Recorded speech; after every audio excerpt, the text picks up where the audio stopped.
Bienvenidas de nuevo a Axis of Truth en JNS. ¿Por qué los políticos demócratas están haciendo todo lo posible por hacer campaña con un tipo que dijo que Estados Unidos merecía el 11 de septiembre? Esa es la pregunta que sigo haciéndome después de que el Reino Unido le prohibió la entrada al activista de extrema izquierda Hassan Piker y la mitad del Partido Demócrata inmediatamente lo convirtió en un mártir. Pero de todas las personas en la política estadounidense, ¿por qué esta persona enferma, que actualmente está siendo investigada por el gobierno de Estados Unidos por posibles violaciones de sanciones al visitar Cuba? ¿Por qué él es a quien tantos políticos demócratas se apresuran a defender? Como recordatorio, así es realmente Hassan Piker. Estados Unidos se merecía el 11 de septiembre, amigo. Eso digo. Bueno, según entiendo, los dueños de las propiedades que tienen propiedades ahí simplemente eligen no rentarlas en absoluto. Sí, mátenlos. Maten a esos hijos de puta y asesinen a esos cabrones en la calle. Que las calles se empapen con su maldita sangre capitalista, amigo. Engels escribió sobre el concepto de asesinato social. Y Brian Thompson, como director general de United Healthcare, incurría en un enorme grado de asesinato social. Las formas sistematizadas de violencia, debido al dolor generalizado que el sistema de salud privado había creado para el estadounidense promedio. Vi a tantas personas entender de inmediato por qué había ocurrido esta muerte. Y sin embargo, cada vez más, los candidatos demócratas no se están distanciando de Hassan Piker, están buscando su apoyo. Y Piker no es solo un comentarista cualquiera que hizo un mal comentario hace años. Estamos hablando de una persona que realmente cree en la violencia política, que está justificada, alguien que abiertamente aboga por ideologías comunistas y yihadistas. Bueno, ¿quién en realidad vive los valores opuestos en Occidente con su ropa de diseñador de lujo y sus costosos aparatos capitalistas?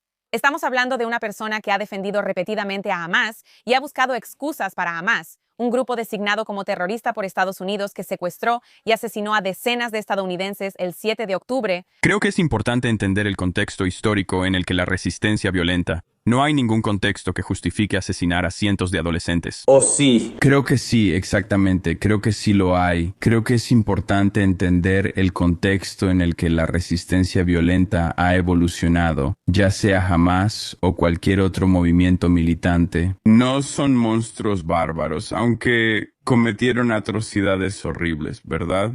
Pero no viene de un lugar de, ya sabes, estas tendencias antisemitas anticuadas o que quisieran salir y hacer violaciones masivas o ataques de ese tipo. Invadiendo desde la Franja de Gaza hacia Israel. Sí. ¿Crees que no estaban motivados por el antisemitismo, dado que estaban asesinando ciudadanos? No. No. Eso es notable. ¿Y alguien que ha llamado a los judíos ortodoxos producto de la endogamia? Pero eso no está deteniendo a los demócratas. Mira lo que pasó recientemente en Michigan. Tan solo unas semanas después del ataque terrorista a una sinagoga en Michigan, el candidato demócrata al Senado de Michigan, Abdul El-Sayed, no solo apareció junto a Hassan Piker en un acto de campaña, sino que también se negó a condenar los comentarios atroces que Piker hizo en el pasado. Luego, El-Sayed fue aún más lejos con un podcast anti-israelí en el que justificó los repetidos comentarios a favor del terrorismo de Piker y afirmó que simplemente estaban fuera de contexto. Ahora estoy segura de que a nadie le sorprendería que El-Sayed también haya difundido estereotipos discriminatorios sobre los judíos, insinuando que tienen algún tipo de poder sobrenatural sobre el gobierno estadounidense. Después del ataque en Michigan, también respondió condenando el ataque, pero también los ataques de Israel en Líbano, porque aparentemente eso tiene sentido. Condenar un conflicto a miles de kilómetros de distancia sin ninguna conexión real con un ataque a niños judíos estadounidenses al azar en una sinagoga en Michigan. Claro. Y esta es la parte que realmente me cuesta entender. Si te estás postulando para el Senado de los Estados Unidos, ¿por qué quieres que esta persona sea quien te presente ante los votantes? ¿Por qué ese es el público al que siquiera estás buscando atraer? O sea, si estos son tus valores como partido, no estás representando lo que era el Partido Demócrata. Estás representando un tercermundismo que odia a Estados Unidos y que está basado en esta ideología de victimismo yihadista. Y desafortunadamente, ese patrón se está repitiendo en una serie de candidatos demócratas en este momento. Mira a Maureen Galindo en Texas.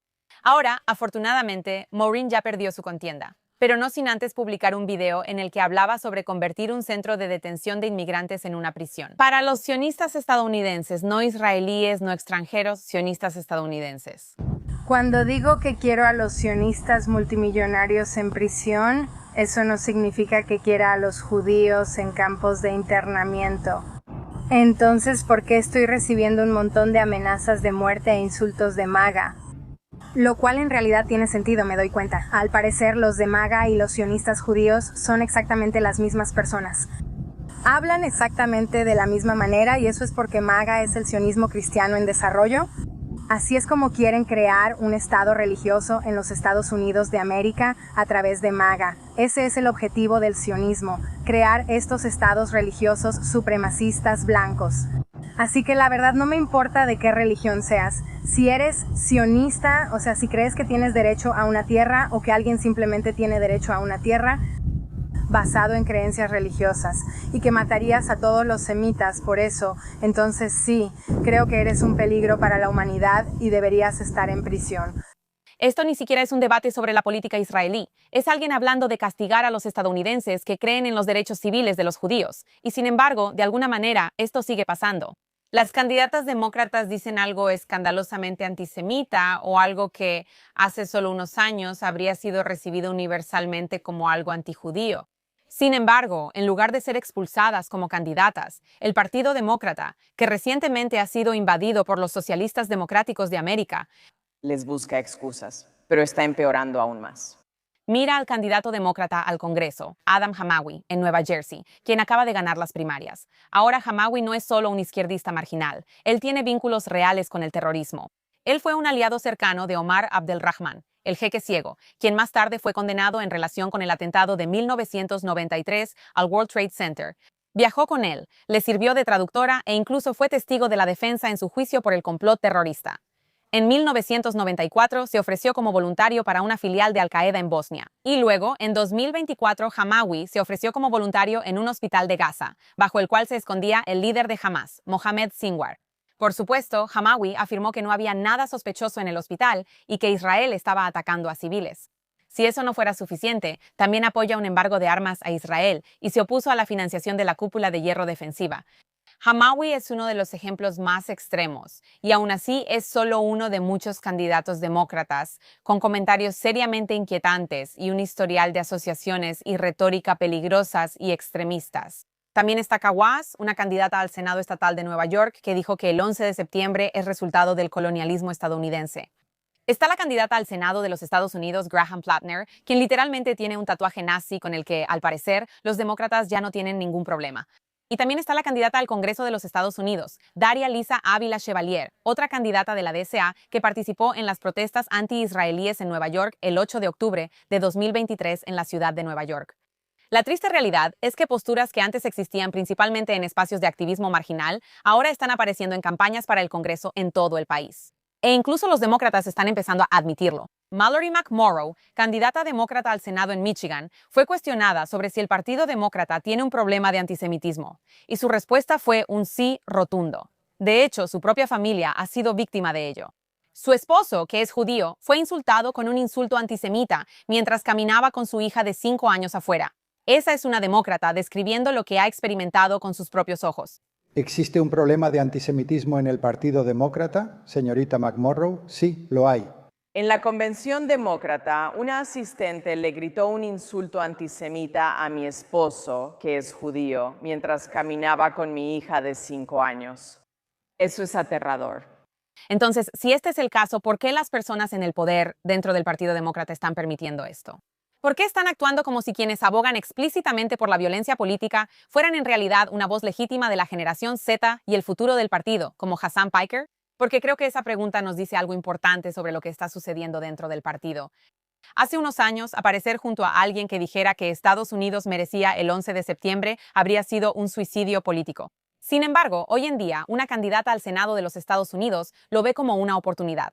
Hace unos años, hablar de una prisión para sionistas estadounidenses habría terminado con una campaña. Hoy se convierte en otro ciclo mediático. Y hace unos años, muchas de estas posturas habrían estado confinadas a un pequeño grupo de activistas. Hoy, ellas son el futuro del Partido Demócrata, lo que nos lleva a preguntarnos, ¿dónde diablos está la izquierda?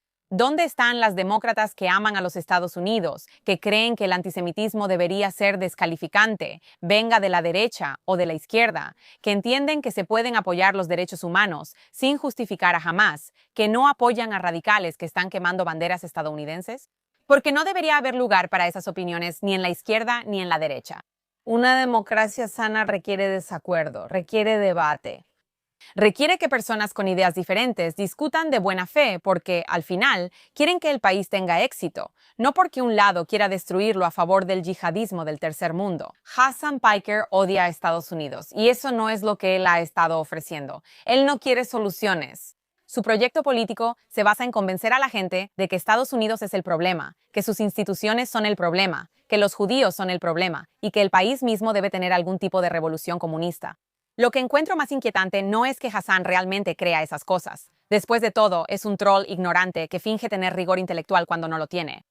Lo que realmente me parece inquietante es que ahora los políticos buscan su respaldo, persiguen a su audiencia y lo tratan como si fuera un aliado creíble. Por eso creo que la prohibición en el Reino Unido en realidad es una distracción y que él está tratando de darle la vuelta a su favor, atacando a los judíos. La historia más importante aquí es que un partido político importante de Estados Unidos está adoptando cada vez más a personas que antes habrían sido consideradas políticamente tóxicas. No hace mucho, todo esto en un intento desesperado por obtener apoyo de la generación Z, la generación más afectada de manera crónica por los esfuerzos de subversión de China, Qatar, la República Islámica de Irán y otros, a través de las redes sociales. Si el partido no puede enfrentar ese problema con honestidad, solo va a empeorar. Sacrificar los valores estadounidenses y la capacidad de debatir civilizadamente con el objetivo común de mejorar el país es un valor estadounidense y una tradición por la que vale la pena luchar. El hecho de que los demócratas hayan renunciado a eso es un indicador sumamente preocupante para todo el país. Pero esta negativa a enfrentar la realidad no se limita a la política interna, porque mientras los políticos estaban ocupados defendiendo a Hassan Piker esta semana, los investigadores federales estaban descubriendo algo igual de peligroso, una red de adquisición de la República Islámica que opera a través de los propios Estados Unidos. Y cuanto más profundizas en la historia, más se expone otra ilusión de la que Washington se ha negado a desprenderse durante décadas. Simplemente no lo entienden. Esta semana, el Departamento de Justicia anunció el arresto de Jamshid Ghomi, un ciudadano con doble nacionalidad estadounidense e iraní que vive en Newport Coast, California. Él es el director ejecutivo de una empresa de tecnología con sede en Irán, y los fiscales federales dicen que pasó años adquiriendo equipos de redes, seguridad y encriptación de origen estadounidense para clientes en Irán, incluidos aquellos vinculados al aparato nuclear y militar del régimen.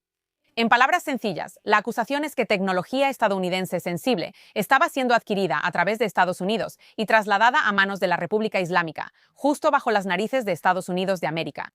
Esto sigue a arrestos similares de otros iraníes estadounidenses que recientemente han sido expuestos trabajando para el régimen. Y en muchos casos han estado haciendo esto durante años, demostrando el mismo problema que seguimos viendo una y otra vez en Estados Unidos. Esto sigue a arrestos similares de otros iraníes estadounidenses que recientemente han sido expuestos trabajando para el régimen. Y en muchos casos han estado haciendo esto durante años, demostrando el problema que seguimos viendo una y otra vez en la política estadounidense hacia Irán, de izquierda a derecha. Washington puede identificar partes de la red del régimen después de que el daño ya está hecho. Puede arrestar, presentar cargos y redactar un comunicado de prensa. Pero una y otra vez, Estados Unidos ha demostrado que no está dispuesto a enfrentar la realidad de fondo, que es que el régimen no es un gobierno normal que pueda ser moderado para que se comporte bien.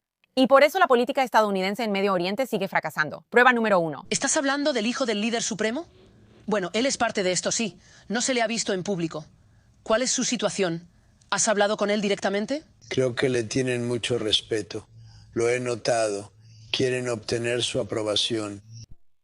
Sí, claro, presidente Trump. Durante décadas, Estados Unidos ha intentado diferentes versiones del mismo enfoque. Presionar al régimen, negociar con el régimen, sancionar al régimen, ofrecerle al régimen una vía de regreso, buscar moderados dentro del régimen y luego actuar sorprendidos cuando el régimen aprovecha cada oportunidad para sobrevivir, rearmarse, reprimir a su gente y seguir construyendo sus redes, ya sea bajo administraciones demócratas o republicanas. El caso del Departamento de Justicia es un ejemplo perfecto de este problema. Según el Departamento de Justicia, esto no fue una compra única ni una pequeña infracción técnica. Ghomi pasó años explotando los sistemas financieros de Estados Unidos, usando empresas fachada y documentación para mover equipo controlado a Irán. Eso debería obligar a que se haga una pregunta seria en Washington. ¿Cuántas redes como esta siguen operando? ¿Cuántas personas han estado advirtiendo sobre esto durante años? ¿Y por qué Estados Unidos siempre parece despertar solo después de que el régimen ya se ha beneficiado? La historia de la BBC sobre este caso agrega otra capa porque sitúa el arresto en el contexto más amplio de los esfuerzos del régimen por adquirir tecnología occidental a pesar de las sanciones. Porque el régimen no ve las sanciones como una razón para detenerse, las ve como un obstáculo que hay que sortear. Y si has estado escuchando a iraníes, israelíes y personas que realmente saben lo que está pasando, nada de esto es sorprendente. Lo que sí es sorprendente es que Washington todavía no parece tener una estrategia que se ajuste a la realidad del régimen. Puedes ver lo mismo en la nueva discusión sobre los activos iraníes congelados que se anunció el domingo. Reuters informó que Estados Unidos está considerando usar fondos congelados para ayudar a los estados árabes en el Golfo Pérsico a reparar los daños causados por los ataques del régimen. Ahora, aunque alguien debería pagar por esos daños, ¿por qué ese dinero debería salir del dinero que le pertenece al pueblo iraní y no al régimen? Estados Unidos ha impedido que Israel y los estados árabes de la región respondan a los ataques del régimen contra aliados en nombre de las negociaciones. Pero lo que eso realmente significa en esta región, la falta de respuesta, es debilidad. Estados Unidos no está mostrando fortaleza al socavar a sus aliados en Medio Oriente frente a este régimen. Ahora quieren que la compensación provenga de los fondos que deberían destinarse a la reconstrucción de Irán una vez que caiga. No voy a mentir, es una conversación válida, pero ¿por qué es la única conversación? ¿Por qué no hay una conversación igual de seria sobre usar los activos iraníes para ayudar a la gente en Irán? ¿Por qué no hay una estrategia seria para financiar herramientas de comunicación, fondos de huelga, organización laboral, documentación de crímenes del régimen e infraestructura de oposición necesaria para una verdadera transición? Aquí es donde Trump ha sido demasiado miope. Sí, ha sido mucho más duro con el régimen que muchos de sus predecesores, y merece crédito por entender que son peligrosos y que el JCPOA fue un desastre total. Sin embargo, desde el principio advertí que la administración parecía estar buscando una figura como Dulce Rodríguez dentro del régimen, alguien que pudiera gestionar un cambio sin realmente romper el sistema. Pero Irán no es Venezuela, y la República Islámica es un sistema ideológico construido sobre la represión interna y la expansión revolucionaria en el extranjero. Los iraníes han estado diciendo durante años que el sistema no puede ser reformado. No están pidiendo una mejor versión de la República Islámica. Están pidiendo el fin de la República Islámica y están dispuestos a morir por ello. Y por eso el tema de Reza Pahlavi es importante. No tienes que estar de acuerdo con todas las posturas que él ha tomado, pero cualquier análisis serio de la política de oposición iraní tiene que reconocer que él es la figura opositora más reconocida y deseada dentro y fuera de Irán. Ignorarlo o fingir que algún miembro interno del régimen puede ser convertido en una figura legítima de transición no es una estrategia seria. Es Washington creyendo que sabe más que las personas que han vivido bajo este régimen durante 47 años están equivocados, y por eso importa la experiencia de Israel.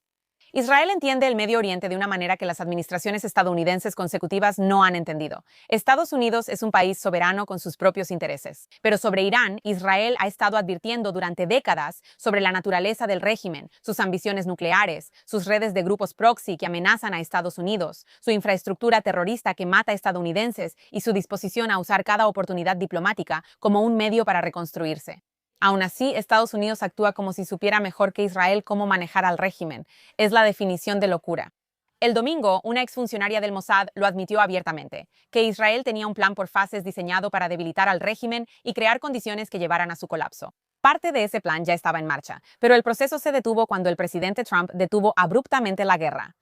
También fue el presidente Trump quien exigió que Israel dejara de atacar durante la guerra de 12 días. Y también el presidente Trump quien exigió que Israel dejara de atacar a Hezbollah en Líbano. Y también fue el presidente Trump quien exigió que Israel dejara de atacar a la República Islámica en respuesta al bombardeo más reciente y la violación del alto al fuego. Todos estos pasos le están dando a la República Islámica una gran victoria y les hacen pensar que tienen la capacidad de dictar lo que sucede en otros países soberanos en los que ni siquiera deberían opinar. A Trump le encanta presentarse como el gran negociador, pero estas acciones prolongan la vida del régimen a costa directa de la gente de esta región, desde iraníes hasta israelíes y árabes. Pero estas acciones literalmente prolongan la vida del régimen y a costa de la gente de la región, desde iraníes hasta israelíes y el mundo árabe. El problema con la visión del presidente Trump es este. Si el objetivo es manejar el régimen, siempre vas a estar buscando acuerdos, salidas, pausas, concesiones. Pero si tu objetivo es librar al mundo del régimen y asegurarte de que nunca vuelva a amenazar a Estados Unidos, entonces necesitas una estrategia diferente, una que ponga en el centro a la gente en lugar del régimen. Y eso es lo que Washington no entiende. Estados Unidos es muy bueno para encontrar partes de la maquinaria del régimen después de los hechos, rastrear la adquisición de armas y sancionar empresas, arrestar personas, congelar activos. Incluso pueden atacar objetivos dentro de Irán. Pero nada de eso responde la pregunta más importante. ¿Cuál es el objetivo final? Si el objetivo final es un régimen islámico más débil, entonces cada pocos años habrá que enfrentarlo, y con aún más derramamiento de sangre en la región y más allá. Pero si el objetivo es establecer unos Estados Unidos más seguros y un mundo mejor sin la entidad responsable del mayor derramamiento de sangre en la región, entonces tal vez deberían dejar que Israel haga lo que mejor sabemos hacer. Por eso el caso del Departamento de Justicia es importante, porque no es la historia de un solo traidor. Es un recordatorio de que el régimen sigue adaptándose, creciendo y explotando cada oportunidad en la sociedad occidental. La pregunta ahora es si Washington finalmente admitirá que la estrategia de lidiar con este régimen ha fracasado, o si vamos a pasar otra década pretendiendo que el próximo acuerdo, la próxima sanción, el próximo alto al fuego, de alguna manera producirán un resultado diferente. Terminamos esta semana con lo bueno, lo malo y lo feo, empezando por lo malo. Esta semana, una funcionaria de la ONU hizo una confesión sorprendente después de meses de informes e indignación por acusaciones falsas de violencia sexual atribuidas a las fuerzas de seguridad israelíes. Pramila Patten, la funcionaria de la ONU responsable del informe que puso a Israel en la lista negra de violencia sexual de la ONU junto con Hamas, admitió que nunca revisó personalmente las pruebas y que ni siquiera estaría dispuesta a visitar las instalaciones de detención si se le ofreciera la oportunidad. Échenle un vistazo. No es responsabilidad de mi oficina hacer ninguna verificación. ¿Tuviste acceso a las pruebas que se mencionan en este informe? No necesito acceder a eso. Quiero decir, la información se verifica con una metodología de verificación y documentación muy robusta. Yo la recibo, compilo esa información y la presento al secretario general. Bien, solo me preguntaba si lo habías visto con tus propios ojos. No, porque eso no es mi trabajo. Y aún en mis intercambios con la misión permanente, dejé claro que no voy a visitar instalaciones de detención, incluso si me lo ofrecieran. ¿Por qué se estaban presentando estas afirmaciones al mundo antes de que la persona responsable de presentarlas hubiera revisado la evidencia por sí misma? O sea, si eres la ONU y vas a poner a un país en una lista negra por algunas de las acusaciones más graves imaginables, creo que verificar la evidencia debería ser el primer paso. Especialmente cuando esos informes generan titulares, influyen en los gobiernos e incluso se usan para fomentar el odio contra los judíos en todo el mundo. Y esa es exactamente la razón por la que tantas personas han perdido la poca fe que les quedaba en las Naciones Unidas. Siempre están aplicando un doble estándar al Estado de Israel. Cuando la persona responsable de este informe admite que no revisó personalmente las pruebas, y no solo eso, sino que se negó a visitar las instalaciones en cuestión, o sea, ¿cómo puedes confiar en algo de lo que dicen? Una vez más, se comprueba la reputación de la ONU como el teatro del absurdo. Y ahora, la historia más fea, la más horrible que salió de Canadá y que llamó mi atención esta semana, lo cual es lamentable porque parece que últimamente no faltan historias feas provenientes de Canadá. El jefe de cirugía cardíaca del Hospital General Judío de Montreal anunció que se va de Quebec después de más de 20 años. ¿La razón? El creciente odio hacia los judíos en Canadá. Dijo que ya no tiene confianza, que el creciente antisemitismo en el sistema de salud no se está tomando en serio. Y lo que es especialmente alarmante es que no estamos hablando de política, redes sociales o una discusión en la universidad. Estamos hablando de un cirujano cardíaco de alto nivel que pasó décadas trabajando en la medicina canadiense y que ahora ha llegado a la conclusión de que la situación es tan grave que quiere dejar el país. Canadá está en una situación sorprendentemente mala si esto es lo que les está pasando a sus judíos. Tan solo en los últimos 2 días ha habido 2 ataques diferentes a sinagogas canadienses. ¿Qué está pasando en Canadá? Y finalmente, como siempre, queremos terminar con una nota positiva, con la buena noticia de la semana. Una de las cosas más interesantes sucedió después de que los iraníes recuperaron algo de acceso a Internet, aunque limitado, y lo que tienen que decir es muy revelador. No están molestos con Estados Unidos ni con Israel por atacar al régimen. Están molestos porque los bombardeos se detuvieron. Mientras los propagandistas del régimen le decían a Occidente que los ataques a Irán unirían a los iraníes con el régimen, el pueblo tenía un mensaje muy diferente para el mundo. ¿Están finalmente listos para escuchar? Échenle un vistazo.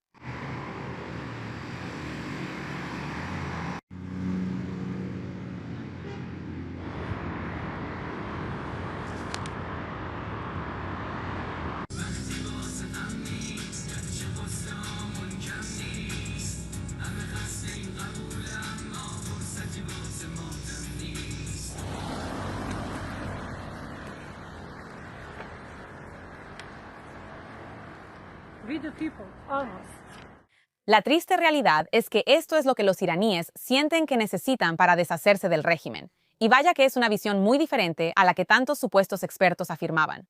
¿Recuerdan cuando pasaron meses lamentándose de que un ataque haría que los iraníes cerraran filas en torno a la bandera? La verdad es que la única manera de lograr que alguien cierre filas en torno a la bandera es cuando les pagan a los manifestantes para que apoyen al régimen. Pero en cualquier caso, bueno, obviamente es agridulce. Nuestra buena historia es nuestra buena historia de esta semana porque el pueblo iraní no ha terminado de enfrentarse a este régimen. Y su resiliencia frente a lo que parece ser que todo el mundo les da la espalda es algo que no puede pasar desapercibido. Así que estamos con ustedes, a todo el pueblo de Irán. Sigan resistiendo y nosotras seguiremos alzando la voz por ustedes. Y eso es todo por esta semana en Access of Truth. Como siempre, si tienes algún dato para una historia para mí, no dudes en contactarme en redes sociales, Emily K. Schrader en X o Emily en Tel Aviv en Instagram. Nos vemos la próxima semana en JNS.